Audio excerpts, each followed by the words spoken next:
Welcome to today's Crystal webinar.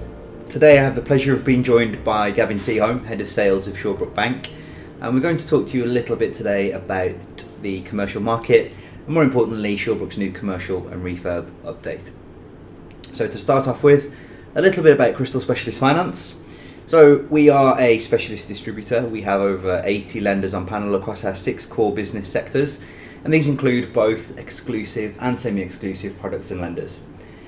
We are dedicated to the intermediary, which means that we do concentrate on training, BDM visits, ongoing case management and handling.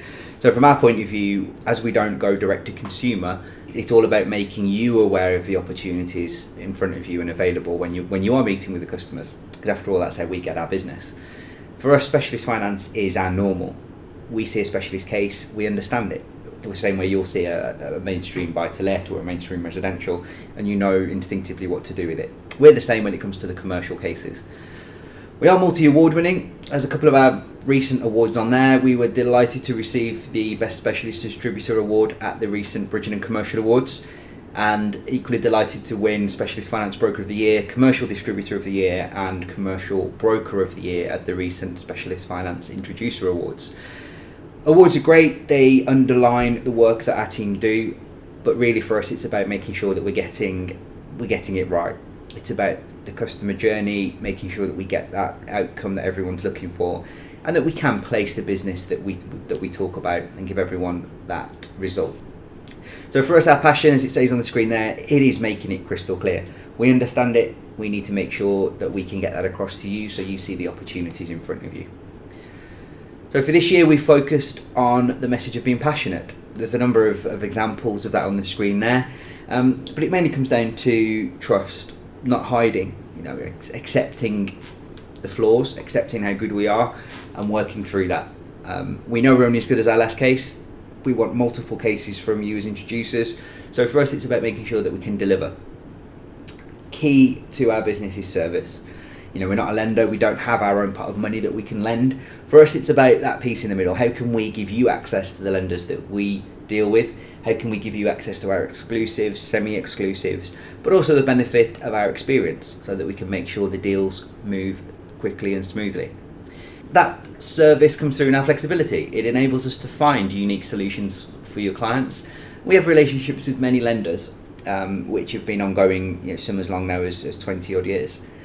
That flexibility means that we can maybe even cross-charge properties. We can look at bridging, we can look at development, we can look at residential, and we can look at multi-faceted deals where we have to take a little bit of all of that to make that work.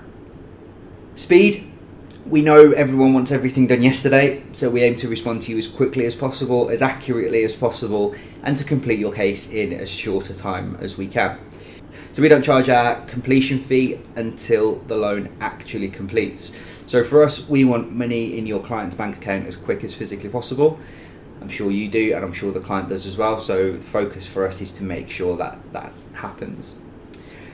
Information, events like this one today, where we provide you updates on market trends. Gavin will talk you through briefly later the commercial investment market report that Shawbrook have just published.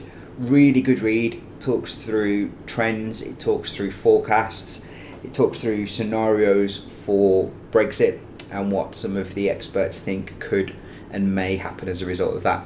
So if you do want to see a copy of that, please let us know and we can get that emailed across to you. But for us, it's about making sure that you've got materials to ensure you're one step ahead. When a client comes to see you, we want you to feel confident to say, yes, I can help with that. Then pick up the phone to talk to us about exactly how we can get that structured and move forward. As it says there, specialist finance can appear daunting. A lot of the terminology used is very similar to that you'll come across in residential and buy-to-let, but the nuances of it might be slightly different. So we'll not only assist you with your current cases, but also help you to find new ones and to spot opportunities that you may have either walked past or said that you didn't do otherwise. Any fees charged are all discussed. Transparency is essential for us. So any fees that are there will be discussed and agreed up front. The last thing we want is a hidden surprise at the end of it or something to come out that your client didn't maybe get a full grasp of at the start.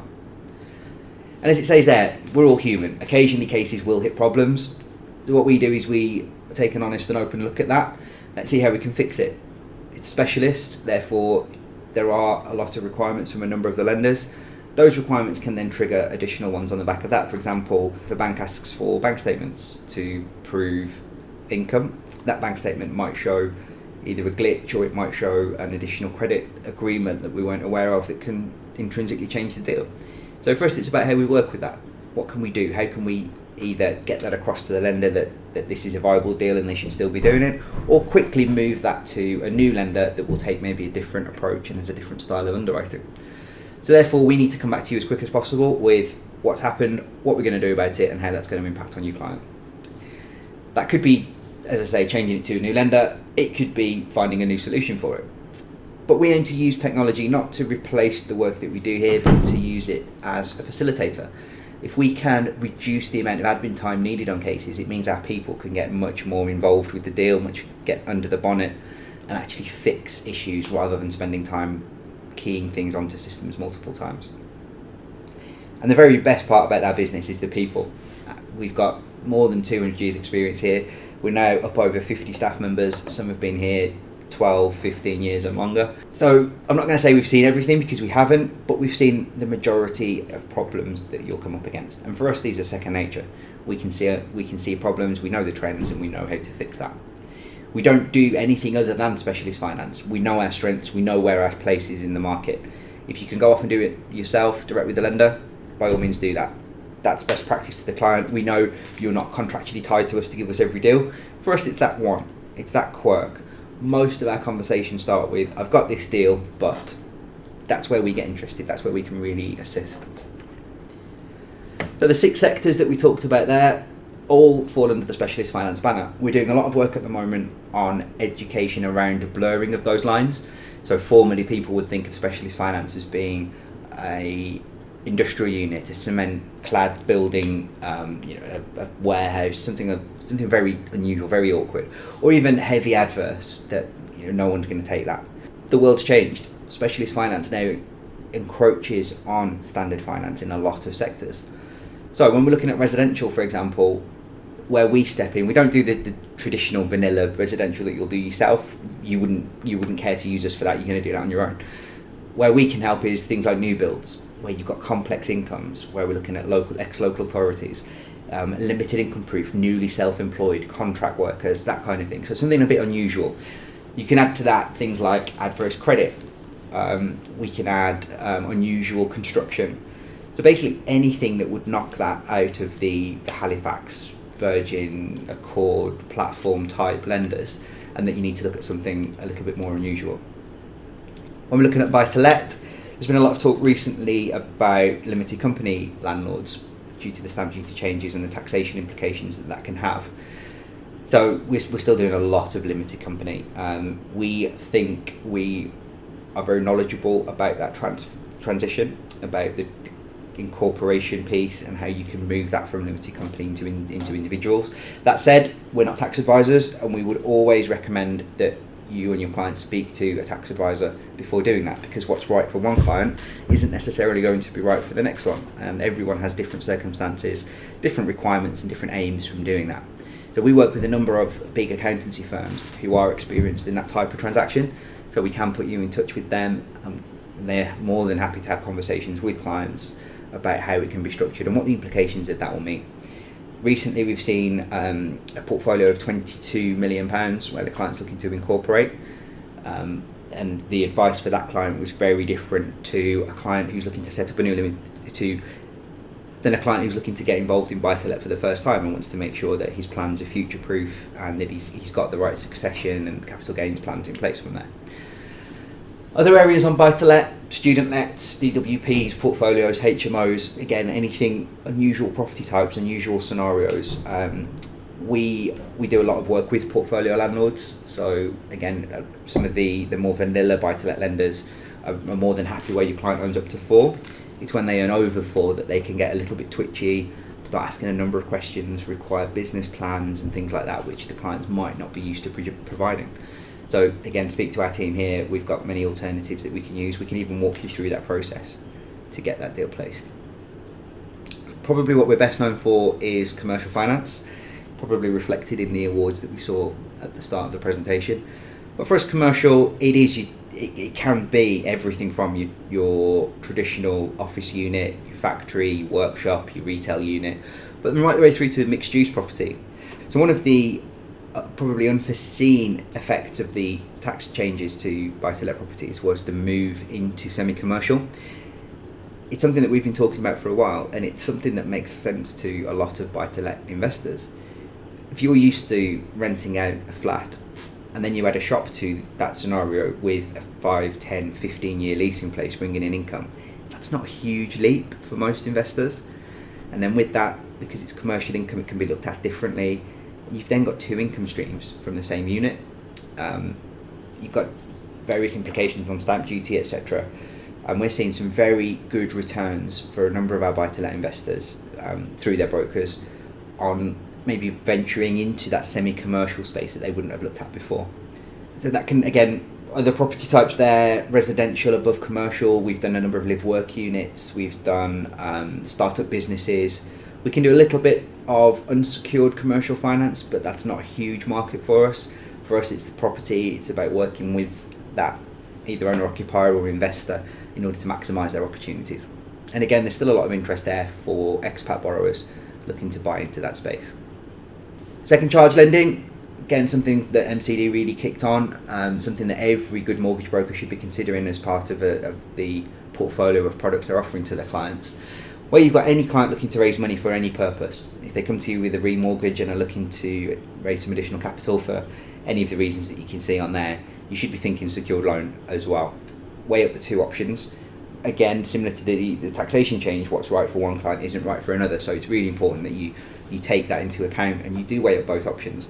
If your client's got a really good first charge rate or is subject to additional penalties for leaving, then second charges can be a very useful addition.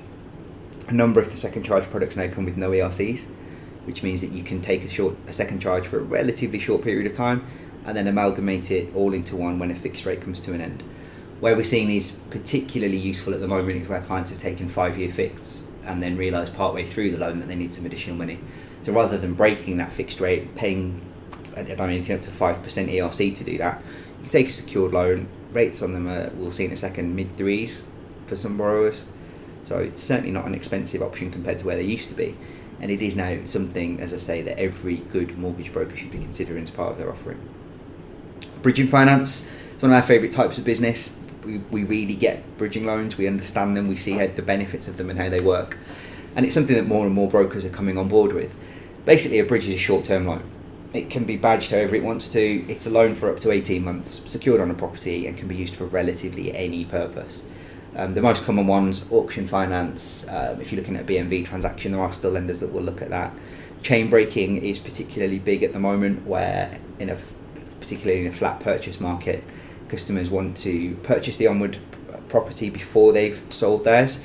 So you've got one property on the market, we can secure across one, the other, or both properties in order to maximise that opportunity for the client. And as we'll see in a second, bridging rates are a world away from where they were 2 or 3 years ago. It's now something, again, that every broker should be considering as part of their arsenal. Development finance depends on your views on the economy and which article you believe on which day where this element of the market is, but this could range from a ground up build through to a conversion. We're doing a lot of conversion business at the minute where people are buying an asset and looking to add value to it. 12, 18 months ago, that was more about the HMO side of things, where people were buying a property and looking to convert to HMO. Now we're looking more towards multi-unit blocks or taking a derelict commercial unit or a vacant commercial unit and converting that into residential. Some really good opportunities there. It's a very bespoke area of the market, and it's something that you really need to be seeking specialist advice on, because there are so many lenders all doing different things, all with different appetites, and that appetite changes almost weekly. A lender that's amazing today lends a lot of money on one particular development type over the next couple of weeks, and the next month they don't want to do that anymore. So we've got a development team in-house, certainly worth speaking to them for any requirements that you're looking at there. So getting a bit more under the bonnet of those, so residential rates with ourselves start from 2.24, loans up to 90% LTV, and the loans there start from 3,000 upwards. Buy to let, 269 up to 85%, again with some of the lenders, loans from 25,000. Commercial, mid threes, and again up to 80%. Second charges, mid threes. Some lenders are still going up to 100% on second charges. We do have the option for equitable charges if consent's an issue, and potentially even third charge options there as well. Good thing with second charges with us is that you don't have to do them on a residential property. It can be done on commercial or buy-to-let as well, subject to LTV restrictions. Bridging rates are from 0.43, which is staggering considering where they were a few years ago. And we can do loans from £10,000 upwards. We've got a wide variety of lenders on those, all with different appetites, all looking at different scenarios. So if you look at something and it's complicated, it's unusual, there's some adverse, there's overseas, or even there's a combination of factors that are coming into play, again, pick up the phone to us, see what we can do. You'd be very surprised at some of the deals that we've managed to get over the line. Development finance there, rates from 4.7%. We're going to touch on that slightly in a moment when Gavin takes us through some of the changes they've made to the refurb products with Shawbrook. But where we're seeing some really good products at the moment is in that refurb space. So Shawbrook have got a particularly good product where they do the lending for refurb costs, which is excellent. And one of the really good things with Shawbrook is the fact that the client can walk through the journey with them. So you can do bridge to purchase, you can then do a refurb loan, and then you can do a term loan at the end of that. And the customer benefits from reduced fees, reduced legals, and discounts on the rates all the way through. So we've done that with a number of clients, and that does work particularly well. So, digging into the areas in a little bit more detail, commercial adverse is fine, there's no maximum loan size, we can do up to a 10-year term. So owner occupied is still fine for us, although the business is probably more skewed towards investment considering where the market is at the moment. You can still get interest only on that, and lending can be done to individuals, sole traders, partnerships, limited companies. You can even do pensions, SIPs and SASs, that kind of thing. Loans in England, Scotland, Wales are all fine. Some lenders will even do that with no experience, consider low property values, and some will even look at projections if it's a startup business. There's the option there for homeowner business loans as well. So if your client's looking to invest in their business, and maybe there's no equity in the property it owns, or the business itself doesn't own a property, it might be a rental property. If the customer's got equity in their own home, it's something that we can consider getting done for them from there. So jumping across to bridging finance, loans from 10k upwards, up to 30 million. The lender's doing things like AVMs, drive-bys, desktop valuations, that kind of thing. Dual representation is possible to speed the transactions up. There are still lenders that don't need income verification where we're looking at sale as exit. Again, more and more products now are coming out with no ERCs. Lenders will consider adverse, complete quickly, BMVs, and again, anything can be considered on that front. Bridging is very much a relationship-driven process a lot of the time.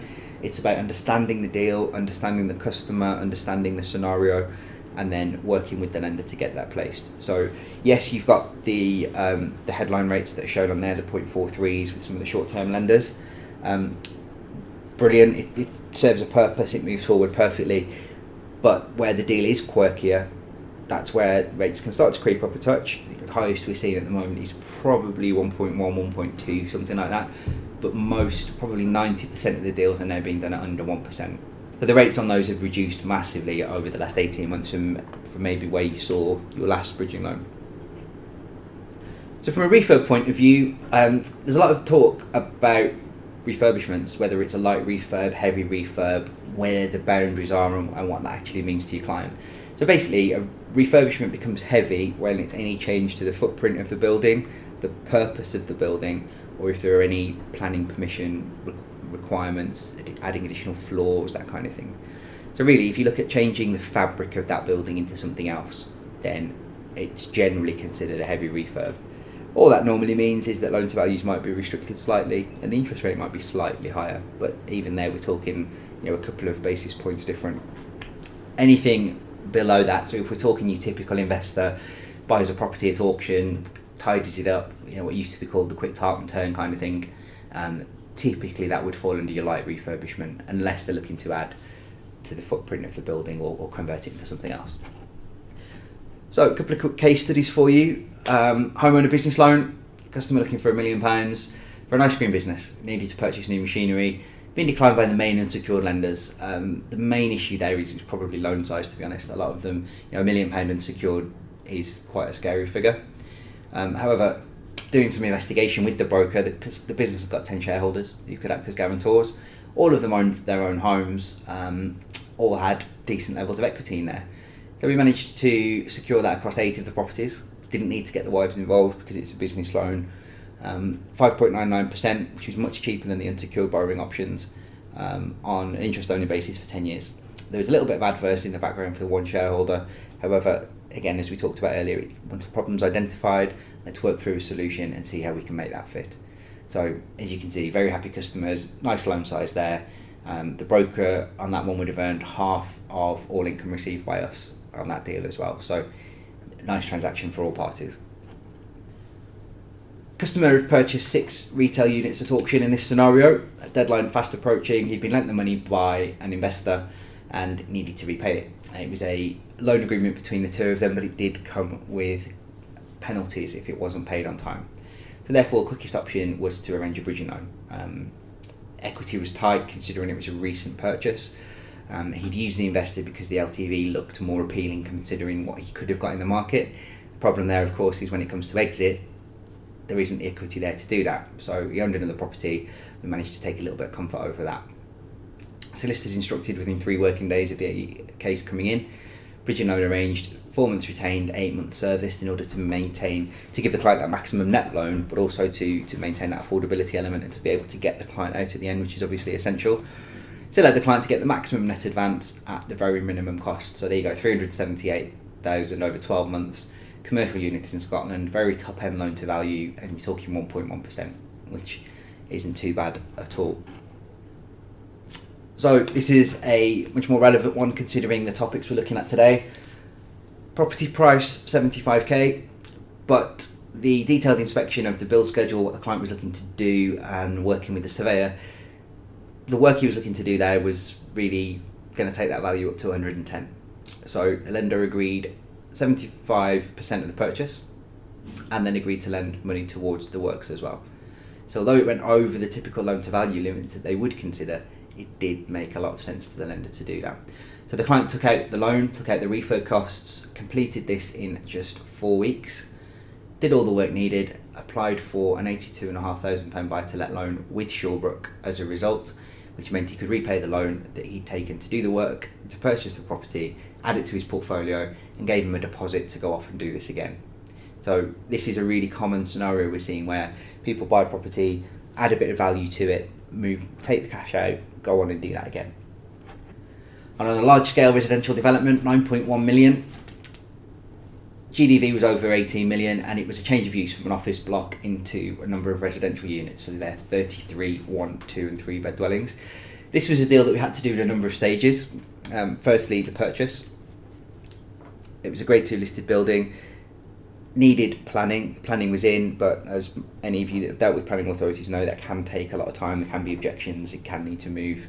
The clients sometimes need to move a lot quicker than the wheels seem to be turning. So therefore, once the planning landed, we were able to obtain the development finance top up to that. And then once phase 1 was finished, the site had increased massively in value, so they gave enough equity there for the lender to release phase 2 for the client to move on and get that completed. And as you can see, the broker there earned £45,000 from that transaction. There were no additional fees charged at all on top of what the lender was charging. So we split any fees received with the broker straight down the middle. Nice payday for him. So from our point of view, we think it's really simple to deal with us. We basically try and make ourselves available however we can. So you can email us, you can go onto our portal and log in, go to our website, give us a telephone call, you can come and visit us at the office if you want to, or we're frequently out at industry events. We host our own events, we attend network events. Basically, we just try and get out there to as many people as we can to educate them into the benefits of specialist finance. So however you decide to contact us, the key thing is that we put you in touch with one of our new business team and we get to the bottom of what the deal is straight away. What are the problems? What are the quirks? What do you need out of it? How do we need this to work? As soon as we do that, we can identify the most competitive and relevant product that we have available and get those terms out to you. At that point, there's no credit searches done, there's no land rates, there's no footprints or anything like that on the client. It's purely a conversation between all of us as to what's available and whether that's of interest to the client. If it is, complete the application paperwork and get that back into us, and our processing team then step in, do the searches, make sure everything's as expected, and then start collecting the documentation. They then work with the lender in order to move that through the various stages. Again, they're different dependent on each lender, so some do a dip, some don't. Some go straight to valuation, some do approval and then val. So we'll work with you on all those different stages there, keeping you informed, telling you what we need off you and what we're doing at each stage. Key thing with us is we don't just stop there. Once the offer's issued and the customer signs that, then we'll even work with the solicitors in order to get that case fully completed. As I touched on at the start, our completion fees are capped. We only charge that when the loan completes. So for us, we don't see our job ending when the offer's issued. It's about actually then seeing that through to conclusion and getting that money into the client's bank account. So, specialist finance is on the rise. There's never been a better time to get involved and to call us. Industry seems to be changing almost weekly at the moment, with different legislation coming through, different changes to taxation, to requirements, different FCA investigations and research papers on what's happening. And on top of that, the customer requirements are changing, customer expectations are changing, customer demographics changing, which means that lenders are adapting to that. Any of you that were around when the PRA stepped in and added the additional checks on buy-to-lets for portfolio landlords will see lenders change the process almost overnight. So previously what was quite a simple buy-to-let transaction suddenly became much more convoluted, more documentation required, logging onto portals to add portfolios, again producing business plans to show what the customer's intentions are was all new to the market. So products are adapting, lenders are adapting to what's happening out there. Property types are changing, customer demands are changing, and process to submitting applications is constantly changing. So from where we're concerned, we stay on top of that. We host regular sessions where we're trying to educate and train people into what's happening, what's going to happen and what might happen. So use that resource, pick up the phone, speak to us and let's see how we can help you with those complex cases. And in doing so, we partner up with some really good firms. We ensure we constantly manage our lender panel to ensure that we are getting the level of service that we expect, that you want, and that we're delivering products that actually offer solutions. One such partner is Shawbrook Bank, who we've worked with now for a number of years. They've got an excellent product range covering multiple sectors of the market, and it gives me great pleasure to hand over to Gavin from Shawbrook, who will take you through that in a little bit more detail. Thank you for listening. Thank you, Kris.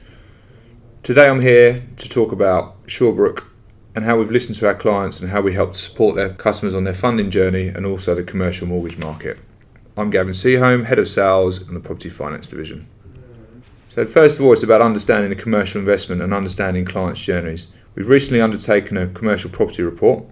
This commercial property report shows market trends, but also understands the fact that commercial investment is becoming more attractive to experienced property professionals. Due to the variety of challenges being faced with stamp duty, the shifting in tax, and certain regulations for lenders and brokers alike, this is seeming to be a very attractive opportunity for investors to diversify their portfolio and their investment strategy. For full details of the report and the market trends, you can contact Crystal Specialist Finance and they'll be able to provide a link after this webinar. So with that in mind, Shawbrook Bank have revamped our commercial investment offering. We have listened to our clients. We've created customer-focused solutions. We're simplifying the proposition, making sure we can deliver whilst remaining specialist. The market is becoming more specialist and complex. So what have we done? We've created a 25-year interest-only product. Longer terms, the number one question that came out of our 2018 focus group from property investors. We've released a customer appetite statement, a good opportunity to retain a relationship with a client and also to help fund their strategy. Personal guarantees. We realised again by listening to our customers that this would help build fairer relationships. We've simplified the proposition, reducing fees, behind the scenes underwriting, more clarity, helping create a better customer journey. And staying specialist, this market is key. A growing market for where your clients will look for solution-led funding. To continue with the commercial investment offering, we now have the ability to offer title insurance on both commercial purchases and refinances up to £1.5 million. The benefits of this is speed. You can reduce the turnaround times from 6 to 10 weeks typically for replies to local authority searches down to drawdown within as little as 1 to 2 weeks. It basically makes the flight time and your customer journey time quicker and slicker, again to make us easier to do business with. And continuing along this theme, we've created a new standard condition checklist. This checklist is here to provide clarity on the documents required for each of our products for you and your clients. A process designed to speed up the packaging and underwriting process, again improving your customer journey. We've removed the need for income and expenditure on investment loans. We no longer require the detailed breakdown on investment loans of where applicants can finally fully demonstrate their ability to meet their financial commitments. This can be through a credit search, additional bank statements. All our application forms have now been changed and reflect this. Again, it's here to streamline a process to make us funding your customer's journey easier, simpler and clearer. We've continued to listen. We've removed the need to pay a 0.25% commitment fee. The total arrangement fee will now be added to the loan or can be paid up front or on completion. Solicitors can now be instructed once a scanned copy of the offer letter has been received, with the original to follow.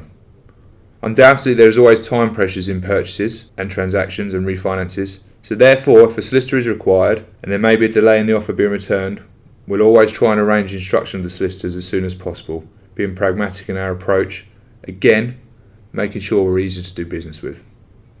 We removed the need for a deposit questionnaire. We no longer require this document. Being able to evidence a source of funds for property purchase is important, and we'll always require the evidence via bank statements and making sure customers can fill and satisfy this condition. But again, we've removed this. We've also improved our personal guarantee. We listen to our clients and our brokers. We've changed the minimum personal guarantee requirement. The minimum personal guarantee now is only 25% of the loan amount, reducing from the previous 100% of the loan. This creates flexibility in a client's strategy. This is available across all our product sets of non-refurbishment, short-term loans, specialist buy-to-let, commercial investment products. This therefore allows the customer to know that the bank are there to support them to an available limit with a deeper relationship and understanding of the client and offer a better support and process. Again, simplifying the process, committing and understanding a client's journey. Following on from the personal guarantees, we've also created a personal customer appetite statement. We understand that retention and having a relationship with a bank is key for a client in funding their journey. Whilst we can't commit to funds, by meeting with the client, understanding their strategy and business model, we can then write to our clients and your clients, providing them with a customer appetite statement which solidifies that relationship. This is key for when portfolio and repeat clients want to create a relationship with a bank that know they can deliver, again making the process easier and quicker for us to do business with for your clients. Combined with all these changes to our revamped commercial investment offering, we've also looked at the product solutions and the markets we work in, and also the cost of these markets, and realigned our rates and products to effectively help our clients in this space. Further details are available via the Crystal Specialist Finance team. Combined with the revamped product offering on our commercial investment, we also still have our market leading short-term loan lending for refurbishment costs. This is where we can effectively lend 85% of the LTV day one against the purchase price or value, providing 70% of the GDV value is not exceeded. All the funds are advanced day one to the borrower. There's no QS required. It's available on all light refurbishment products. Effectively, the borrower can borrow 75% and then up to 100% of refurbishment costs on one single facility. All funds released day one with no staged drawdown. How does it work? We check the potential borrowing. We instruct the valuation. We make sure the valuer gets a copy of the schedule of works provided. The loan is calculated on a 75% plus the arrangement fee and then up to 100% of the refurbishment costs, provided it does not exceed 85% of the day one value or valuation or 70% of the NGDV. Whilst the investor can take full advantage of being able to leverage more with this funding for costs, we can also then offer a longer term solution with no arrangement fee, allowing the customer to refinance and capital raise on the new value with no fee required. All these changes are geared towards making sure we have enhanced our offering to our brokers and our clients. We are looking for long-term relationships, making us easier to do business with, and client retention. Thank you for listening. If you have any queries, please contact the Crystal Specialist Finance team. I look forward to speaking to you all soon. Many thanks. That concludes today's webinar. Thank you all for tuning in and listening. And remember, if you do have any cases you'd like to discuss, please give the guys a call, 01827 301070, and we'll be more than happy to discuss your needs with you. Thank you.